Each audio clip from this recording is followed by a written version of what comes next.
And good evening wherever you are. Welcome back to another ISTAT Learning Lab. Back in May this year, we had a presentation by Steve Fortune on the air freight market. And today, Fortune is with us in that we have Steve back in the studio in Memphis to give us an update, which is very timely because a lot of things have happened in the air freight market since May. If you haven't seen Steve's presentation from May, you can go into istat.org and look at the past recordings under ISTAT Online. So I recommend you do that if you didn't see Steve's session in May. Steve has over 30 years of experience in commercial aviation. Over the course of his career, he has purchased, leased, converted, and sold many aircraft. And he currently advises airlines, investors, lessors, and MROs on implementation and management on successful investments in commercial aircraft and passenger-to-freighter aircraft markets. Before founding his own business in 2008, Steve was a senior vice president of Q Aviation and an executive vice president of Intrepid Aviation Partners.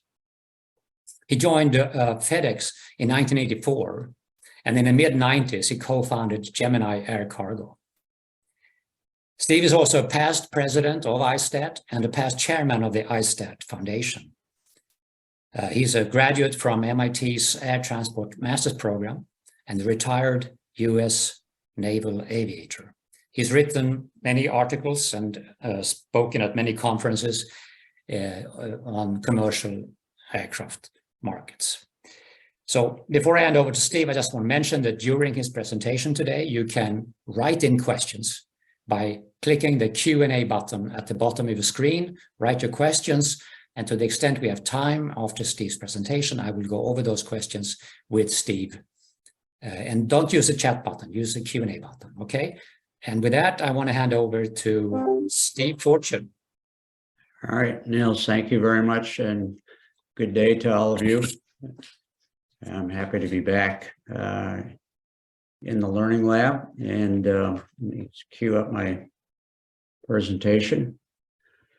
So, as Niels mentioned, I was fortunate to do this in May of this year, and I think, as I mentioned then, this is without a doubt been the most active period in the freighter aircraft market since I've been doing this, which is longer than I care to remember, but it's been quite some time, and it's really exciting to see what's going on in the business these days. So these are some of the things I'm going to cover in my talk today, both a 2022 recap and a look forward. Since May, specifically, the air freight market has slowed. Just as the world economies are beginning to slow, the air freight is a leading economic indicator of the economy. So that usually is the first one to start down.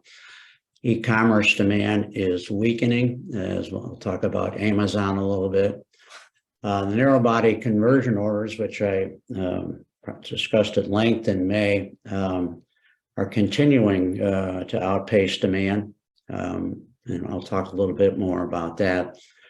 We continue to see new operators come into the market, small operators, not the DHLs and the FedExes, but some countries that recognize that they need to have their own air freight capacity after going through the pandemic and seeing how much exposed they were to the supply chain.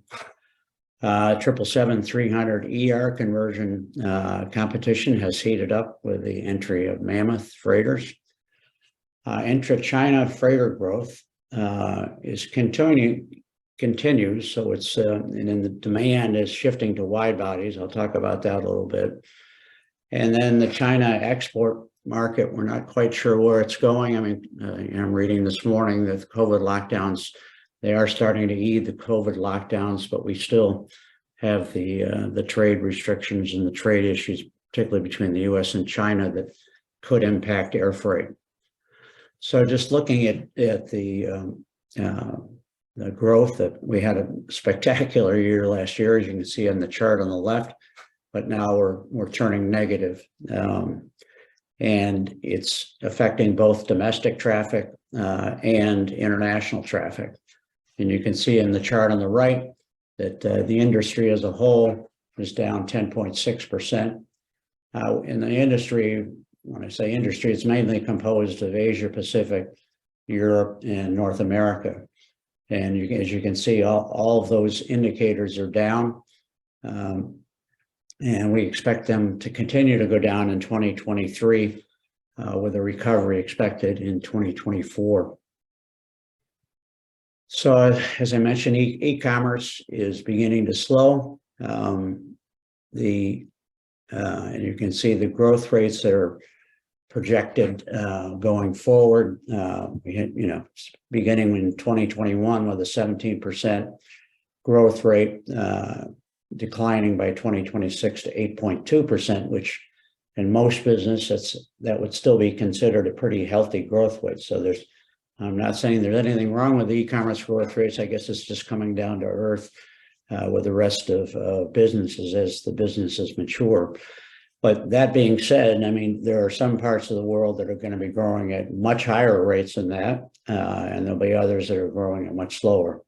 I mean, e-commerce in North America and Europe are starting to become mature, but there's other markets that are continuing to grow.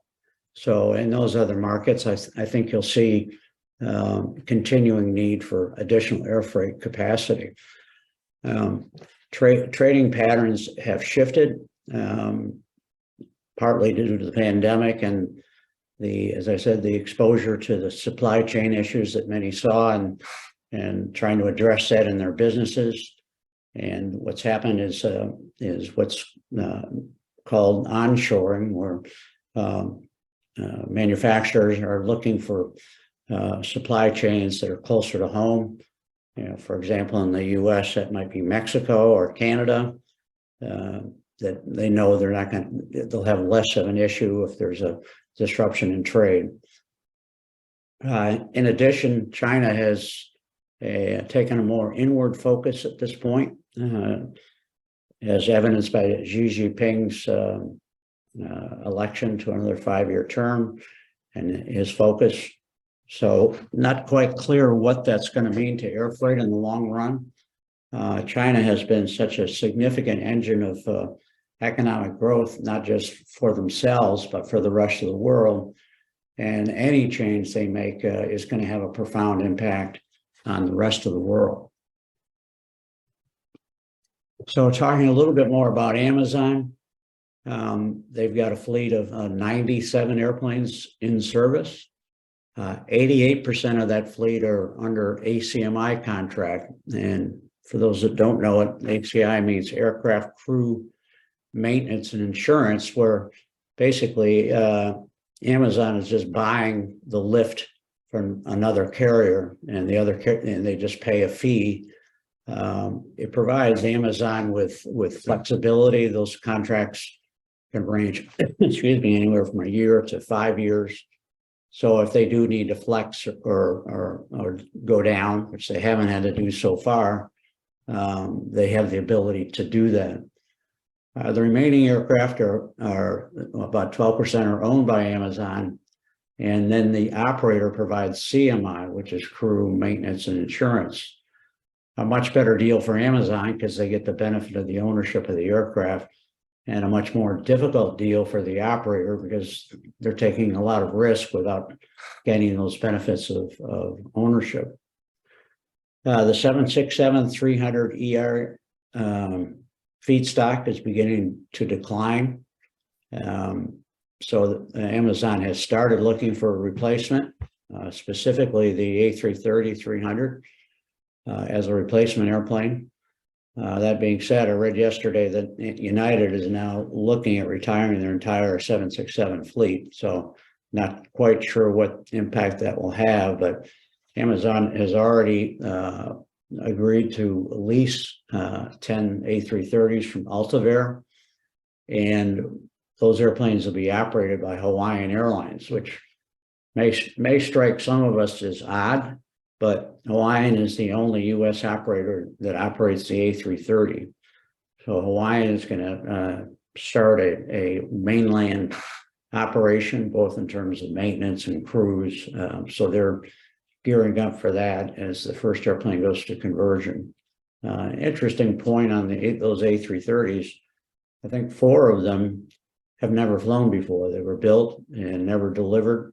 So they're going to be basically production A330 freighters. And so it's Amazon's getting some airplanes with a lot of long life.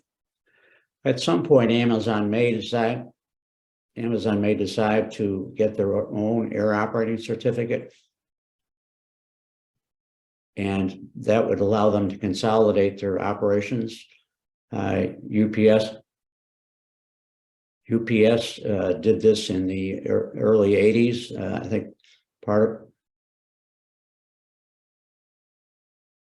I'm getting some strange things on my computer here.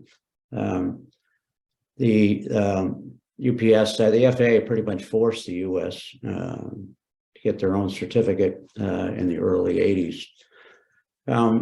Amazon, I think, as I mentioned in May, is continuing to build out their distribution centers in the US. And as they do that, their need for air freight is reducing. So I would expect the 737-800s that you can see listed here, which all of them except ASL are operated in the US. I would expect that's probably capped off and will eventually decline, and they'll be moving more towards wide bodies. So all this adds up to a modal shift where Amazon will use trucking and rail more. And as I mentioned, there is a market slowdown coming. So I think we're going to see a reduction in fleet, not only 800s, but also the 767s. They've already indicated to ATSG that they're going to start returning 767-200s. As you can see, they have 26.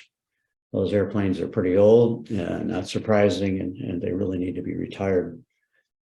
So on the right side of the screen, you can see a couple of quotes about Amazon. There are many more, and I'm sure we've all read about basically the slowing economies and the consumers during the pandemic really took to e-commerce because of their inability to go out shopping. So I think it's cemented e-commerce's position in the marketplace going forward, particularly in the US and Europe. So this chart I had in May, I just wanted to, for those who weren't there, just remind everybody else the breakdown and where the jet freighter fleet is. On the left-hand side in the red, you've got the narrow bodies, 737-300 and 400, which are starting to be phased out. The 737-800, which is just coming into the market, and I'll talk about that in a little bit more. The 57, which has been a workhorse for many years, probably going to be ending production in the not too distant future, maybe a couple of years. And then the A321, which is just gearing up. Regional wide bodies, by regional, I mean those that operate, for example, between Europe and the Middle East, the US, North and South America. So just, still a wide body aircraft, but with a shorter range. And the long range wide bodies, we've got the MD-11, which of course has been around for many, many years. The 747-400, which has also been a workhorse for many years. 777 started in the 2000s, and again has been is basically taken over the 747, and then more recently the 747-8. So that defines the universe of airplanes, and you can see on the bottom the range of these aircraft, and on the left-hand side you can see their structural payload in terms of, in pounds. So looking at those three categories of freighters, on the left-hand side, you've got the narrow bodies with 836 airplanes. And the change since May, I've got 27 more airplanes in the fleet, but some pretty big changes. The 737 Classics, which are the 300 and 400, are starting to go out of the fleet in significant numbers. And the 737-800, which I mentioned before, is taking quite a few orders, grew by 36 since May. The 757 is still producing. We got 8 more airplanes in there. And the 757F, which is a production airplane, has not been in production for many years. The A320, as I mentioned, is gearing up. There are now 15 airplanes in service, which they've added 9 since May. On the regional wide-body side, the 767 is still being added, and a lot of these are going to ATSG and DHL. All of these are for either e-commerce or express service.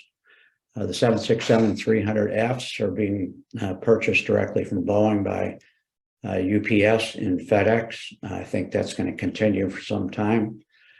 The A300 310s, which are the earlier versions of the A330, are beginning to slowly go out of service. I would expect that number to accelerate quite a bit next year. The A330-200F, which again is a production airplane, there won't be any more of those produced, and there's 38 remaining. They're in service. And then finally, the A330 is gearing up. There's 5 new airplanes since May, so for 20 airplanes. And 700 for that fleet.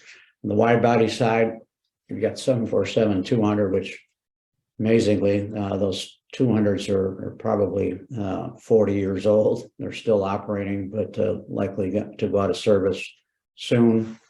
You got the 747-400 conversions, which just because of the demand, you haven't seen any retirements. A lot of those airplanes are quite old. But I think as the market starts to cool down, you're going to see those airplanes begin to retire. A lot of them were built in the late 80s and the early 90s, so they're getting a bit long in the tooth. The 400F and ERF, of course, isn't in production anymore, and every one of them is flying. All those 747s are flying, which if you'd looked at this after the global recession in 2008, I think we got up to 75 of these airplanes being parked and not used. So it's a dramatic shift since then. The 747-8F, they produced 1 more. And I think there are 2 more airplanes that are going to be produced before that production line is shut down. 777F, very popular airplane, both with the express operators, flag carriers, and others. And they built 13 more since May, and they're still going strong. The MD-10, which is a 1010 and a 1030, very small fleet, all FedEx, gradually being retired. Probably would have gone faster except for the growth, the spurt we had last year. And finally, the MD-11, which is a real workhorse, but again, FedEx is replacing or will be replacing MD-11s with the 777 going forward. So on the narrow body side, you can see that we've had 466 conversions since 2015, with an average of 58 a year. But that growth has been quite different. You can see in 2015, it was 4.1%.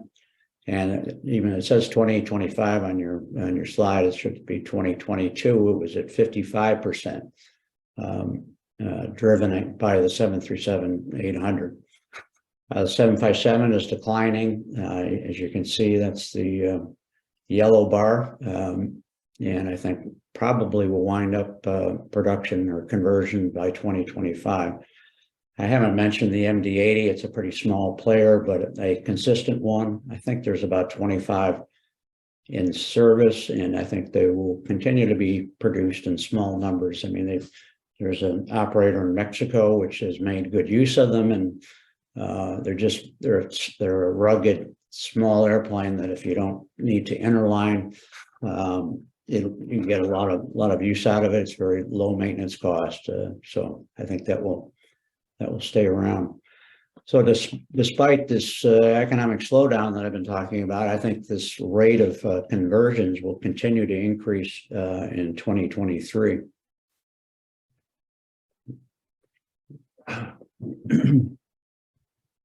Now, for some reason, I can't advance my slide. Okay, on the wide body conversion side, less obviously than the narrow bodies, 126 since 2017, and 25 aircraft per year total. The 767s dominate, as I discussed earlier. They're 85% of the total that have been converted during that period.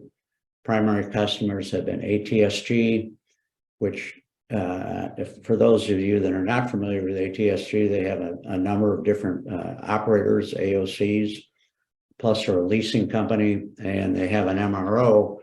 So they have a wide range of customers. Amazon is their largest customer, but they also provide airplanes for a number of other carriers as well. But they're also Amazon's largest operator. And DHL, which has been adding just about every airplane type, and is taking both 777 production freighters and 767 conversions. So very active. Do not expect any more 747 conversions. I continues to say they think they're going to get any more, but I just don't see the economics being there to do any more 747 conversions. The A330 P2F has been spooling up for DHL. They had some growing pains when they took delivery of the first airplanes, but from my understanding, those have smoothed out and they're happy with the airplane. EFW ST Aero indicates that their line is sold out through 2026, I believe. A lot of that is with a very large order from ATSG for, I think, 23 airplanes. So there's EFW indicates that their backlog is over 100 airplanes, which is incredible to me, and we've never had anything close to that in terms of a backlog for a wide body aircraft, and there's similar backlogs in the narrow body side. The 777-300 and 200, which I mentioned previously, IAI has been working on the 300 for probably 3 years. They actually came out with a press announcement yesterday. They were hoping to have their first test flight this month. They indicated that's being pushed back into January. They're hoping to deliver their first 300 freighter in 2023. And just a little aside on this 777, it's a bit of a complicated picture in terms of what each airplane can do. The 777 production freighter is basically a 777-200, which is the shorter version, but it has the structure of a 300, so it can carry a higher payload. So the 300 has a lower payload than the production freighter, but it has more volume. It's a longer airplane.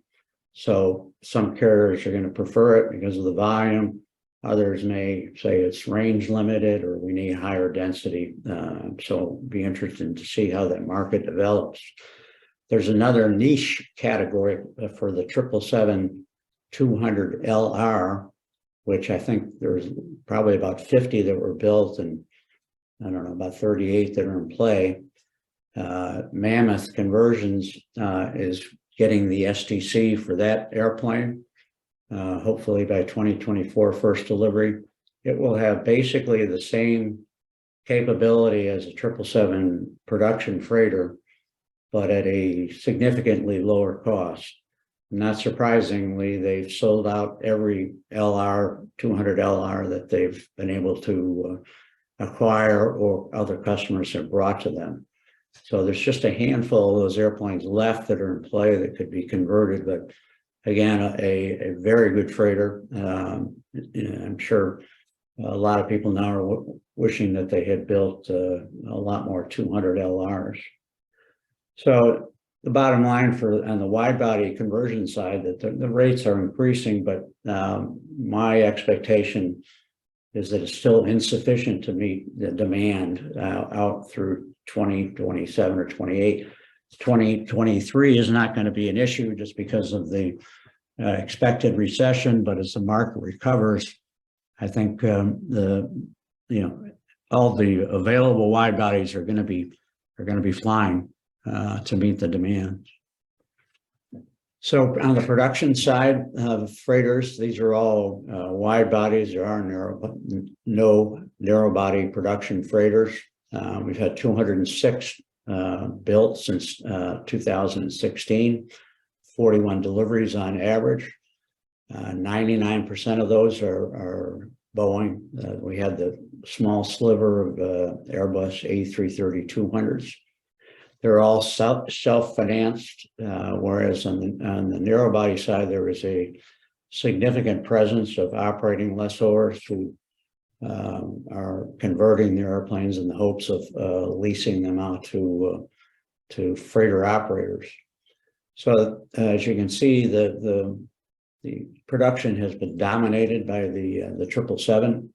Mainly this was FedEx, and until UPS started taking airplanes. I'm sorry, UPS is not a customer. I take that back.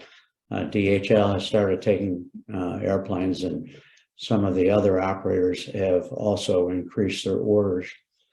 The 767 300F still in production, still a very popular airplane with FedEx. And they will continue, I think, to take those for quite some time. Boeing was close to shutting down the production line until FedEx showed up and placed a pretty large order, and now they're taking many more, and UPS is also a large customer for the airplane. 747-8F struggled a bit to really reach its potential. Quite capable airplane, but also extremely expensive. So it's Cargolux and others have made good use of it, but you really have to be very well tuned, have a very well tuned operation to make the economics work on this airplane.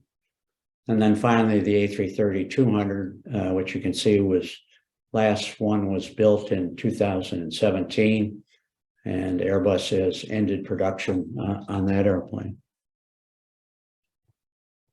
So just looking at the backlog, which I thought was interesting, and as I mentioned, we're in sort of extraordinary times. You can see back to 2017, the backlog was 132 airplanes, which at the time was considered quite high.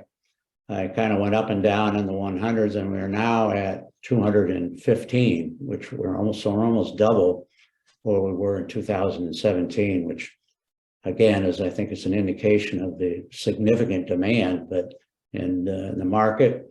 But as I mentioned, I still think on the long range market that there probably needs to be more aircraft. The new players there are the A350 and the 777-8F. Both were announced last year. Boeing's a little bit further ahead than Airbus in orders, though Airbus is promising earlier deliveries in 2025. I've taken a fairly deep look at both of these airplanes, and they're in many ways they're very similar, have very similar operating costs, but in other ways they're quite different. The A350 is a composite airplane and has a significantly lower weight than the 777, but can still carry close to the payload of the 777-8F. The 8F is a little bit larger airplane, going to be delivered a little bit later, supposedly, than the A350. But I think we're going to see some real competition here. Boeing has dominated this market, as I mentioned before.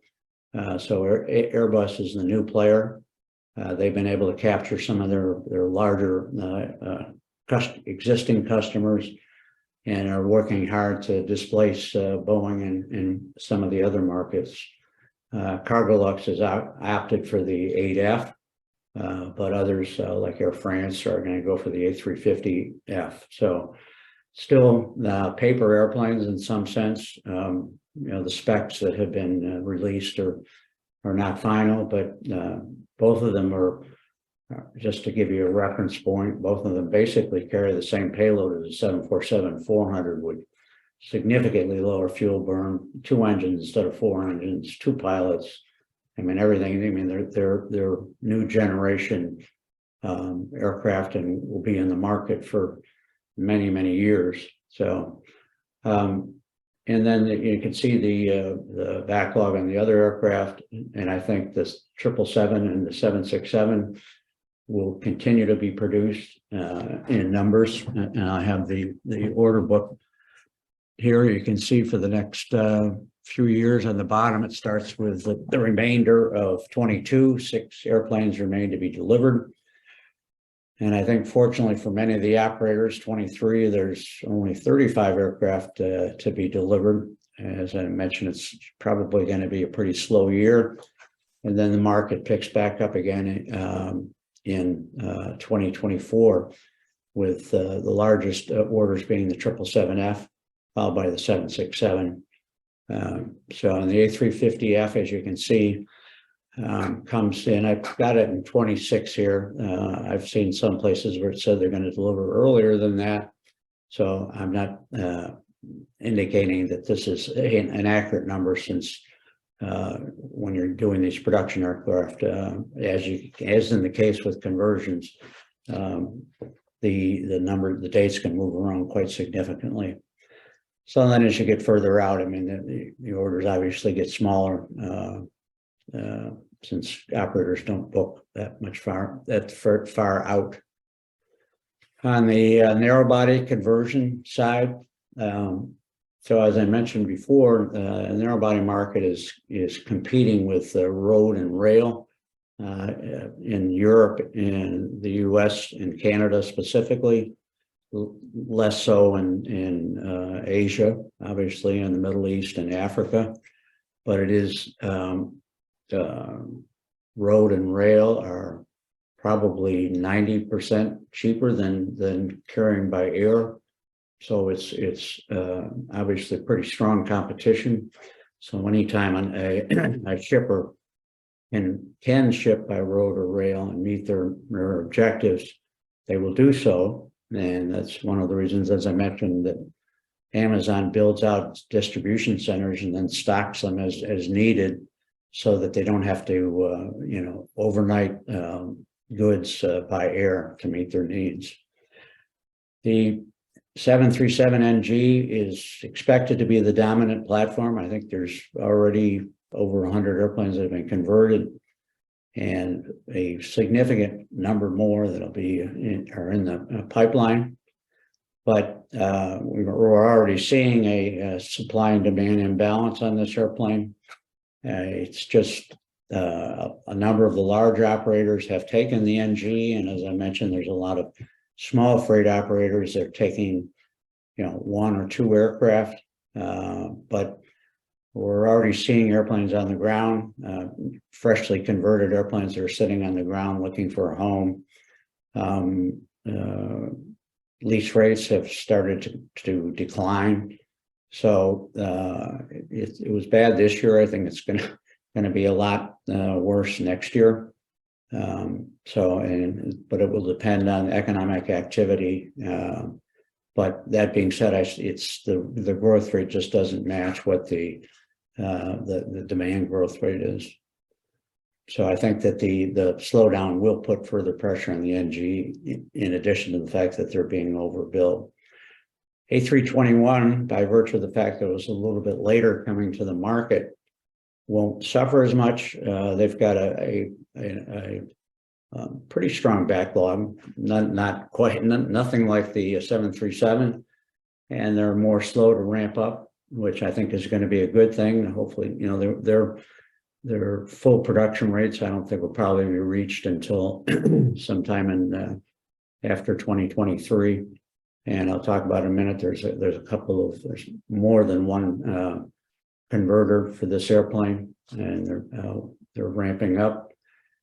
So far, the 321 has not been proven in service. I mean, I'm hearing some really good feedback from on some of the operators, the early operators, its performance. But it's a much lighter airplane built specifically for passenger operation, and so I think we need a little bit more time to see how it does in service. And finally, as I mentioned, the 757s, the older ones, will begin to retire. I can't tell you how many times I've heard people say that they wish that Boeing had continued to produce the 757s. It's an outstanding freighter. It's just reliable. It's got just the right weight to cube relationship. And many operators would love to have more 757s, but just feedstock is drying up, and the older airplanes are getting long in the tooth. On the wide body conversion side, it is very dependent on the global trade, which I've mentioned several times now that we expect it's going to slow in the near term, but will rebound strongly. The older 747-400 conversions will retire. The factory freighters, the 747-400Fs, are not likely to retire for some time. The reason for that is because they have a nose door. The front of the aircraft opens, which gives them an outsized cargo capability that now, particularly with the Russian situation and the AN-225s not available, is really the only Russia still has an AN-124 that's operated outside of Russia, but 747-400's nose loading capability is unique. And so they're a bit younger, so they're not likely to retire soon, but the 400s will be replaced by the 777s and the A350F. 767-300 production will continue. I think we'll start to see it drop off. I'm sorry, yeah, the conversions will continue. I think that the A330 PDF will begin overtaken in 2024. Again, as I mentioned, due to the decline in feedstock for the 300 ER. And I mentioned Amazon's going to take the 300Ps, which should be F'd. And as I mentioned, the 777-200 LRs and the 300 ERs are becoming viable economic alternatives to production aircraft. I think those airplanes are going to do quite well. And the 350 and the 777-8F are further out, so I don't think they're going to have any near-term impact on the wide-body conversion market. Just to run through, this is a slide that I had earlier earlier in the year, but just to show you who the players are in the conversion market, and just covering the narrow bodies. The only productions for the MD-80 is done by AEI.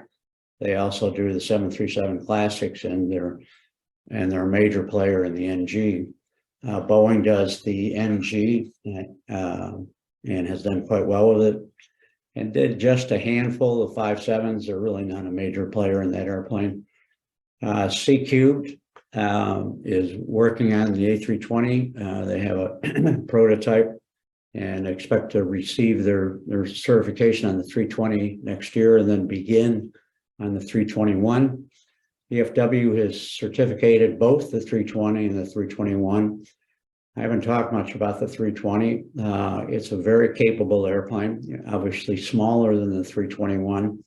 Probably going to see less of those converted, but for an operator that has a need, they can provide flexibility in terms of payload size, and so we'll see some conversions there.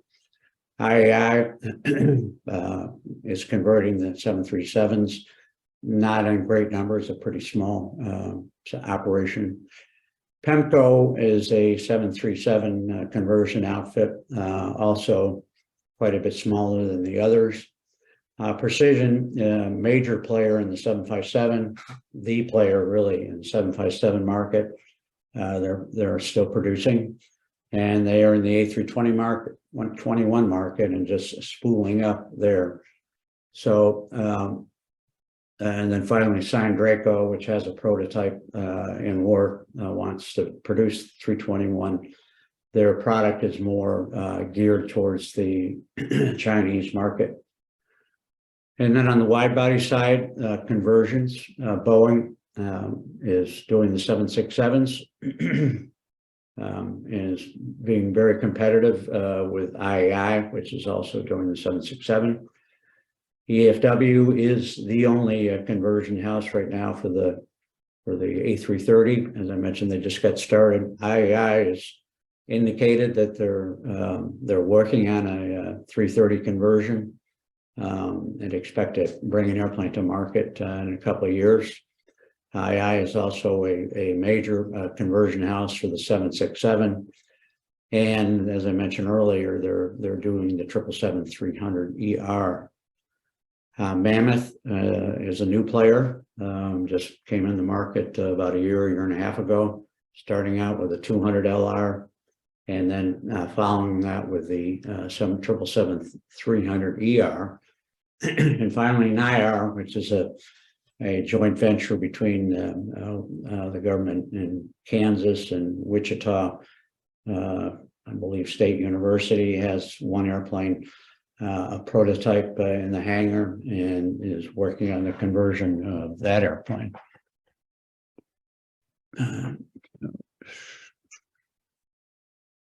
So that is it for me. Just to give you an indication, as Neil said a little bit earlier, it just gives you a little bit of background on my company. And you know, my primary clients right now are freighter conversion houses, leasing companies that are looking at the opportunity in the market, both for production and conversions. So I do forecasting and valuations and a number of different things. So that's my business. So Niels, I will turn it back over to you. All right, thank you so much, Steve. If you can just stop sharing your screen so we can see more of you on the screen. I will. Hang on. Okay. All right. We have a few questions, but first I want to start with a comment that came from Wolfgang Schmidt. He feels that the A321 passenger to freight program has worked very, very well for DHL and Lufthansa. And he's also pointing out that there's a growing demand for this airplane, and there is an order backlog of over 100 airplanes into 2028. So I don't know, maybe you could just comment. Well, the last time I did this, Wolfgang was the first one to raise a question. And he is obviously, he's selling his product. And I have no doubt that the airplane will prove itself in service, but you know, it takes years for these airplanes to really prove themselves out. I mean, the 737s have had a number of issues with ADs, but you know, I have no doubt that EFW and STR are doing an excellent job on the conversion. Hopefully, many years of operation. Yeah. Although Wolfgang did say that he totally agrees with you in terms of demand and performance. Okay. Okay, so we have a question from my good friend and former colleague, Christophe Beaubron, here in Luxembourg, around the corner from where I am. And he's saying, Steve, do you expect that the cargo industry will pioneer single pilot flights over what? Wow. Well, that's a good one. I do. And a lot of, and I think that's where it's going to start is the freighters. Obviously, passengers are going to be reluctant to get on an airplane that only has one or no for pilots. I think it's going to be a ways off, though. I can't see it within the 2020s, you know, possibly in the 2030s, we'll see it. I mean, the technical capability to do that is there right now. And if we're going to see it, I think we'll see it on the smaller airplanes like the Caravans. In fact, I think they've already tested a Caravan with a single operation. So to get to the wide bodies and large airplanes, I think it's going to take quite some time, but it will come. Okay. And then there's a question from Doug Kelly. He's asking, Steve, how will the return of wide-body passenger aircraft and their belly capacity affect the demand for dedicated freighters? That's a good question. I actually, you would think on the surface that it would have a significant impact, but I really don't think it's going to be that big of an impact. There's so much demand right now. And again, as I mentioned, slowed down a little bit, but that balance is already coming back, it's always been a 50-50 split between belly and production, main deck freighters. I think that the pandemic has had some impact on the way people look at freight these days, because they have seen what can happen when a supply chain can be interrupted. And so there's a lot more attention being paid to, maybe we need main deck production freighters for our country or our region of the world. So I think belly capacity is not going to be quite as strong as it was in the past. And I don't see it having a significant impact on demand for main deck freighters. Okay, thank you. I have a question, Steve. Did I understand correctly that you see that there's going to be potentially an oversupply of narrow-body freighters and an undersupply of wide bodies? Why would that be in that case?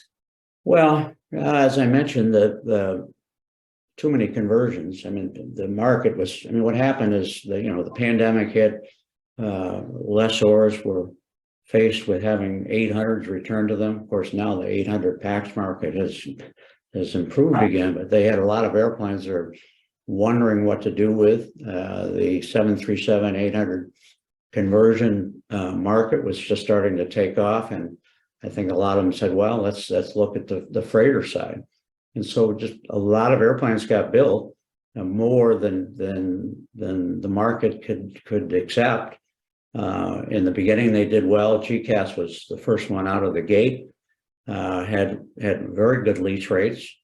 But that's as more airplanes are coming out, and the rate of production has just exceeded the demand. And as I mentioned, they're also competing against surface modes of transportation. So they've got competition that the wide body side doesn't have as much of. So I think that in wide body conversions have been more stable. Most wide body conversion orders have been from operators, and I think that's an important distinction. Whereas narrow body orders, most of them, and I think it's like over 80%, have been from lessors. So I always describe it as a push-pull. If the lessors are getting the conversions, they're trying to push their airplane into the market, where the wide body operators are pulling those conversions. They know they have a need. They're putting the order in, and the lessors, a lot of them are making speculative conversions, not knowing where they're going to go, and frankly are running into some difficulty. I hope the best for them, and all those airplanes will eventually get placed. It's just a market timing issue. Okay, Steve, is there? I mean, there are no more nose loaders in the pipeline any longer. I mean, how's that going to affect the freight market? Is that well? It's a pretty small niche. I mean, some operators that have nose loaders say they don't ever use them. I mean, Atlas, for example, has indicated they never use them, and it is extra weight on the airplane. So if you don't need it, it's kind of a burden. So it's a niche market. Niels, I don't know. I mean, the AN 225 filled a very unique role. I mean, it carried things that are important to industry, large pieces of production, machinery, et cetera. And that capability is no longer there. And so that's why I indicated, I think the 747 production freighters are going to stay in service probably longer than they they normally would, just because of the fact that of the need for nose loading freighter. There's nothing else on the horizon that's anybody's looking at that will be a wide body nose loader. So those are the last at this point until something new comes along that we haven't seen yet. Okay. At the moment, there are no more questions, and we have a pretty big audience. So, guys, you have an opportunity of a free lunch here and get Steve's view on a bunch of stuff. Yeah. Otherwise, we have another learning lab. It's going to be a debate between Jerry Butler and Jeff Thornton on, I think it's on the 14th of December, but please check on the istat.org website to make sure that I'm not telling any stories here. And with that, then, Steve, thank you so much. I found this very interesting. Thank you, Niels, and I wish everybody a happy new year and a successful year next year. Yeah, and thank you everybody for having called in. Thank you so much.